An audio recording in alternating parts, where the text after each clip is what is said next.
Morning, everybody. Today we're going to take a look at imperialism. We've taken a look at some revolutions last week and the week before.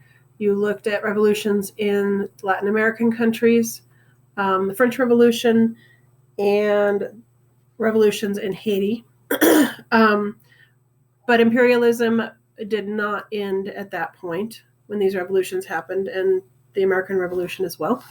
So we're going to take a look at imperialism in more modern times. Imperialism is the effect that a powerful country or group of countries has in changing or influencing the way people live in other poorer countries.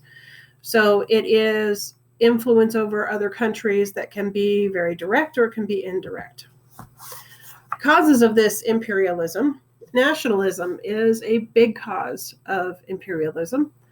Nationalism is a feeling of intense pride of one's homeland, often including a feeling of superiority over other nations. So it goes beyond just patriotism, as you can see in this little cartoon here.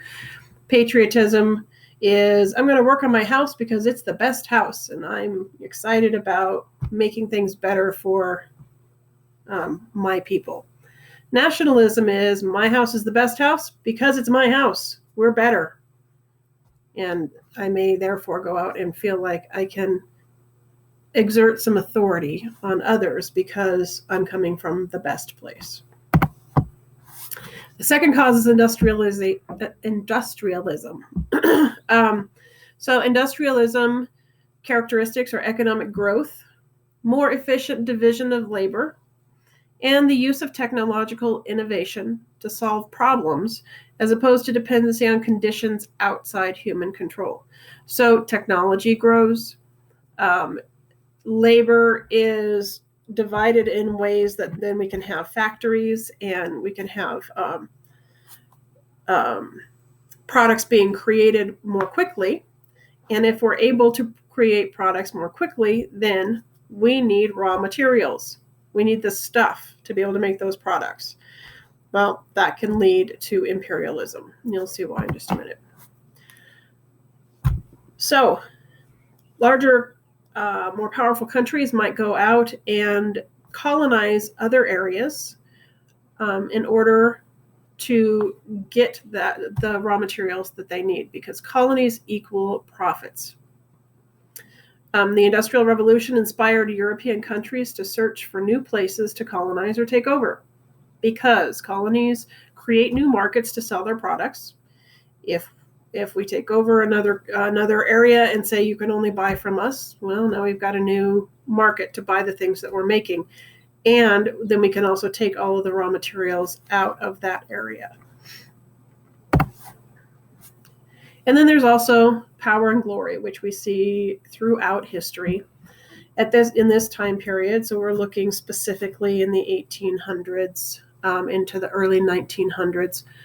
European countries believed taking over the country, over other countries is what I should say, gave them more power and glory, made them more powerful. They also believed they were helping the countries they conquered. They truly believed that they were superior, they knew the right way to live, and therefore they were helping the savages in other areas, these uncivilized places, teaching them the correct way to live. So there are a couple of different ways that imperialists can rule. There's direct rule, which is where the country is ruled directly by the mother country. So, for example, the American colonies. The American colonies were ruled directly by the British king or queen, depending on what time period. What the monarch said went. That was the rule. Indirect rule is more of the government. The people in an area have their own government, but the mother country has the last say. So, for example, India had its own government, but if England did not know, if Great Britain did not like what the government of India was doing, the decisions that they were making, then they could overrule and say, nope, you're going to do it this way instead. And then there's also the sphere of influence within indirect rule.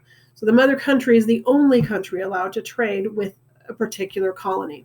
And this was one of the things that happened in the American colonies that led to the revolution as well, because it was hindering the economy of the colonies, but it was helping Great Britain. Same thing happened with Great Britain and India.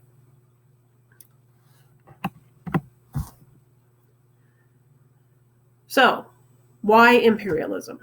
The motivation to build empires. We just said nationalism causes countries to try to one-up each other with more and more overseas territory. So these larger, more technologically powerful countries want to prove to others within that are as large and technologically advanced that they are better. So they try to one-up each other. And then also this industrialization. You need the raw materials and you need a place to sell the finished goods. How does this help us build empires? Well, industrialization gave some countries a technological advantage in weaponry, transportation, communication, medicine, and then they were able to take over these other areas. So if you have better weapons, obviously, and you have better communication within your military as well as just within your government itself, you're going to be able to take over countries or areas that do not have those advanced technologies. When we use these two terms, imperialism and colonialism, interchangeably sometimes, but the difference is the point of view. Imperialism is used to describe the ideas, beliefs, and actions that one group uses to justify and hold control over others. For example, Britain engaged in imperialism by controlling parts of Africa, India, and other parts of Southeast Asia. Colonialism is the people who are being ruled, the experience of the groups who are being ruled. India experienced colonialism when it was controlled by Britain from 1858 to 1947. So colonialism is the practice. So we have been colonized. Imperialism is the idea driving the practice. So if we're Great Britain, we would say we are an imperialistic civilization. We have a great empire, and that's why we're going into this country and colonizing it. So we're going to take a look at Africa because in the mid-1800s, Africa saw some huge changes. And then going later, especially then into the early 1900s, you look at the map on the left-hand side here. And in 1890, Africa has just a smattering of European influence. They've got French, German, British, Italian, Portuguese, Spanish, and if you'll notice, it's mostly along the coasts, which would make sense because you control shipment of goods if you control the harbors. But when we get into 1914, just 24 years later, that is not very long, you'll see the map has changed quite a bit. Now we have huge areas that are under the control of the British when you look at the pink areas. The French, which is the kind of teal-like areas. Germany has a few spots here and there. And the Belgians just have this section in the middle called the Belgian Congo, but it is rich in raw materials. And it ends up being a particularly devastating colonization. The people of the Belgian Congo were devastated by the way they were treated, especially under King Leopold. They were enslaved and brutally treated and literally worked to death. And the effects of that can be felt all the way up to today. So we're going to watch this quick video that's going to talk a little bit about how this all happened, how we went from this map of 1890 of just a little bit here and there of European interference to Europe taking over the majority of Africa. The Scramble for Africa and the Berlin Conference. What was the Scramble for Africa? In the 1800s, European countries were rushing into Africa to plant their flags in the land and claim colonies. Because of industrialization, Europe wanted Africa's valuable resources. Some of these included palm oil, cotton, gold, diamonds, and rubber. The control of the Suez Canal was also extremely important for countries wishing to trade with India and China.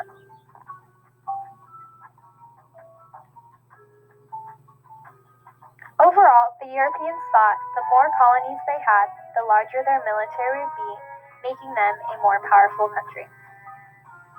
In the midst of this scramble to place flags on crucial African lands, disputes popped up over who had the best claim. When this began to disrupt trade and travel, Otto von Bismarck called together a meeting called the Berlin Conference. In 1884, 14 countries, minus anyone from Africa, met in Berlin. The major countries at the conference were Britain, France, Belgium, and Portugal. These countries gained much of the most strategic pieces of land. The French gained control of northwestern Africa, including Algeria. The British had control of both South Africa and Egypt, which included influence over the Suez Canal. King Leopold II of Belgium gained the Congo in Central Africa, and the Portuguese established their control of the western and eastern edges of Africa. So what effect did this have on the native African population?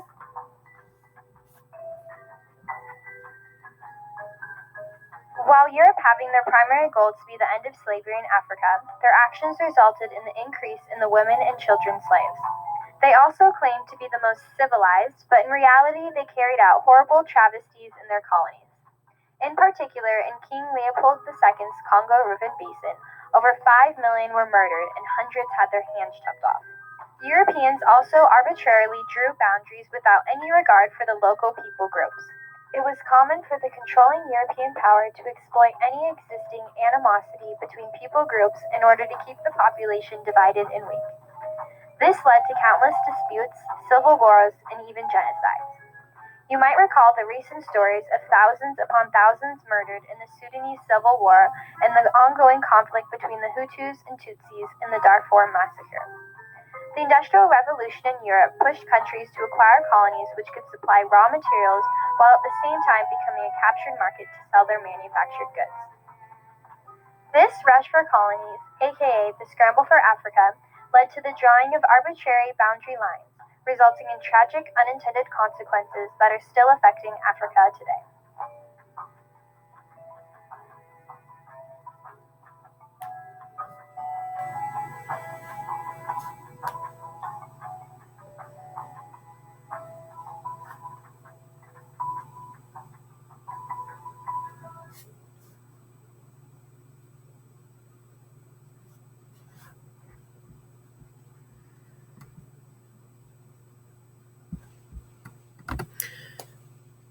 Okay, so hopefully that makes it a little bit clearer what we mean when we're talking about the Scramble for Africa and why and how European countries were able to take over control of many of these European areas.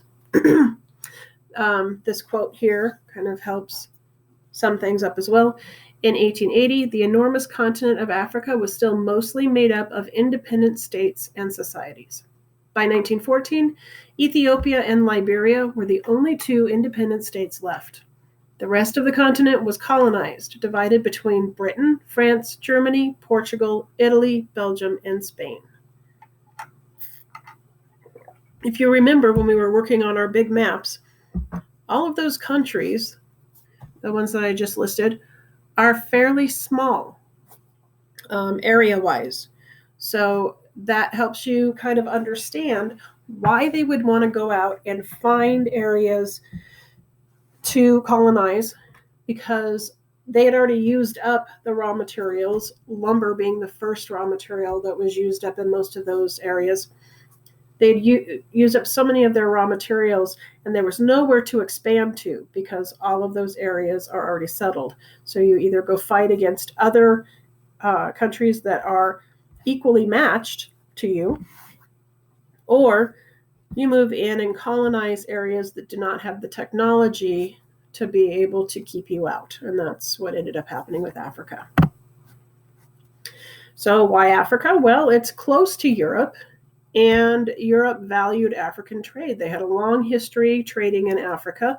If you think back to 6th grade when you learned about the age of exploration and how it began, one of the areas that where exploration started was going along the African coast to figure out how they could get around Africa with a sea route and get across to Asia. So there were already some African ports. I mean, there are already some European ports along the coasts of Africa. So there was already some Europeans living there, and they had established some trading posts there.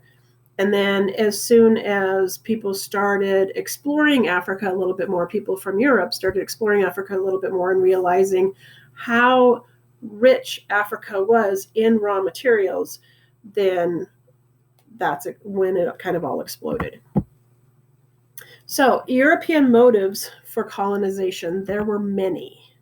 The Industrial Revolution caused the need for raw materials and markets for the finished goods. European nationalism led to Europeans saying, well, we can show these uncivilized groups of people a better way to live. Missionary activity, we've seen this throughout history as well. When one group thinks that their religion is superior to any other religious practices, then they go in and teach the new way to live. Military and naval bases, Africa is huge, and having military and naval bases along the coasts of Africa set up European nations to be able to defend themselves and to be able to possibly attack as well. Places to send unwanted excess population. That's how Australia was originally created, and even the American colonies, the same in the beginning. Many people who were in prisons for various reasons would have an option to be sent to colonies as opposed to staying in prison. So same thing. There's a place you could either go to these colonies and work, or you could stay locked up in a prison with terrible conditions, although the working conditions weren't much better. Social and economic opportunities kind of goes along with everything that we've just said. Humanitarian reasons, believing that they could help. Some truly did believe. Hang on, let me get rid of this. Come on. Really did believe that they could help the living conditions for so many of these people. But what they didn't take into consideration was that they were also changing the culture and kind of forcing their own culture onto other people. And then we come to just basic racism, European racism. Darn it. There is this idea of, there's a poem from the 1800s called The White Man's Burden. And it is this idea that it is the burden of the white European to take over and to teach these other poorer countries throughout the world and take them under their wing and improve their lives.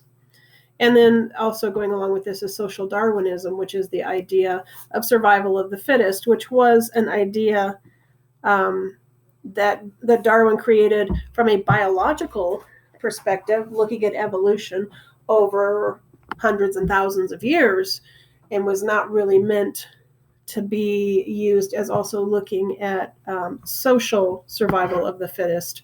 And so it was kind of, that was used as an excuse, saying, well, if they can't fend us off, then they're not as fit as we are, because we were able to take control over them. So it must be the way it should be.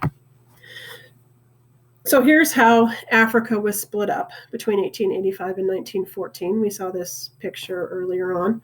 And again, Britain and France got the majority of the land in Africa. But Africa was not the only place that was being colonized. So we see imperialism in Asia as well.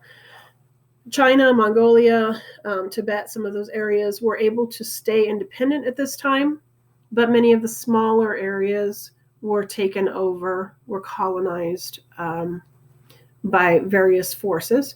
And you'll notice that Japan is on this one, is on this map.